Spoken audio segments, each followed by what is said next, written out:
I used to say that Teddy was a litmus test.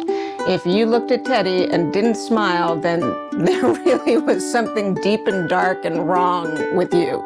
You didn't have to love dogs, you didn't have to love him, you didn't have to want to touch him, but he just made people smile, even non-dog lovers. And so many people would say, you know, I really don't like small dogs, but Teddy's different.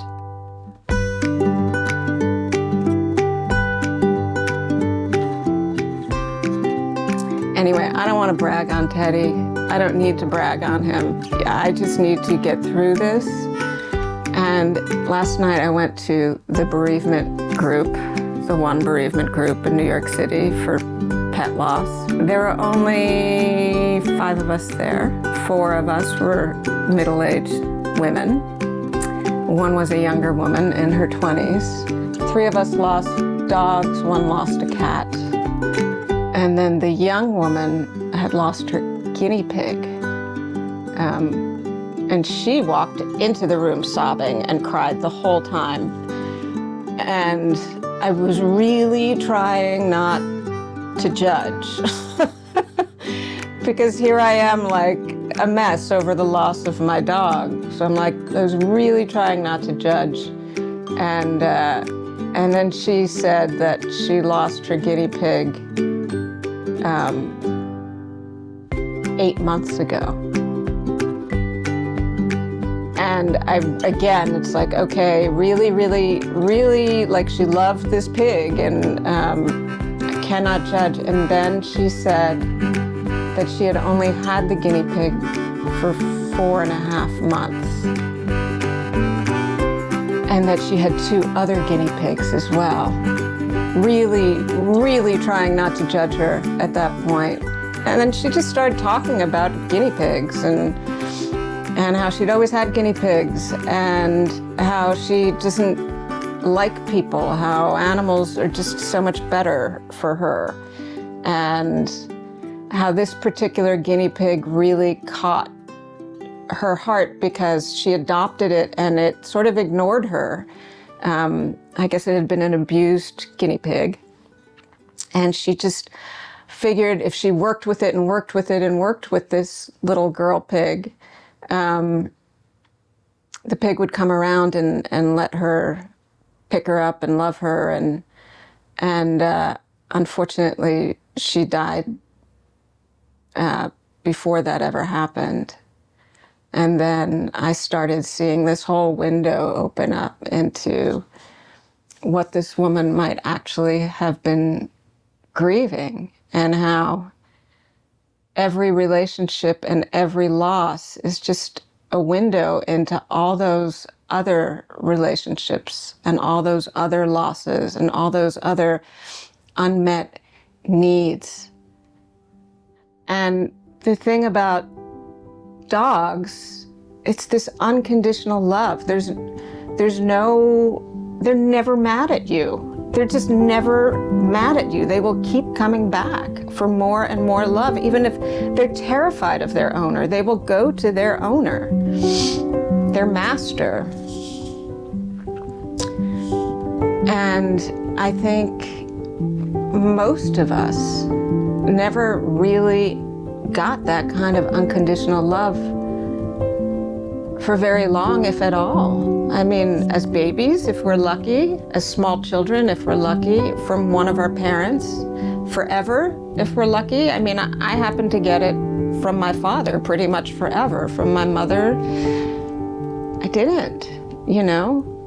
I just didn't. She wasn't capable of it. She had issues and she turned to alcohol and that made her issues worse. And she became a non-mother. She became somebody I had to take care of when I was like 12, 13 years old. I wanted to run away from home. It was horrible. And there's really no healing from that wound of not getting what you need as a child. There's just learning to live with it. And I guess early on, I turned to animals. I mean, I had my dog Boris, whose birthday was yesterday. My dog Boris and I would take these long walks in the land. There was a bird preserve in front of our house in Canarsie. Just she and I, for hours. That's what I did, rather than run away. I didn't run away from home because of those after-school specials. Those TV after-school specials they ran in the 70s, and one was called Dawn, Portrait of a Teenage Runaway. Dawn became a prostitute and lived on the street. I felt like if I ran away, that's what would happen to me. And the sadder thing was that I felt like there was nobody I could run to. There's nobody I could talk to. And I was somebody who grew up in an extended family of hundreds. Aunts, uncles, cousins, grandmothers, a grandfather. There was nobody who I felt I could run to. I was a lonely ass child. And I had a dog, and I had a cat, and I had a hamster. I had friends. And right now in my life, I have a lot of friends.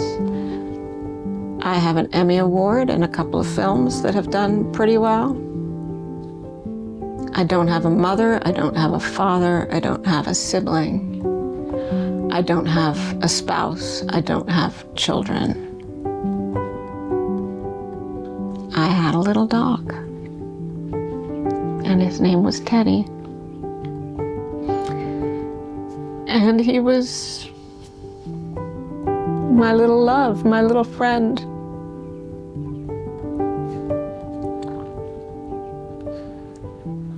Someday, I hope to get another dog. Someday. Soon. But it really needs to be the right dog, because it needs to be a good, long relationship.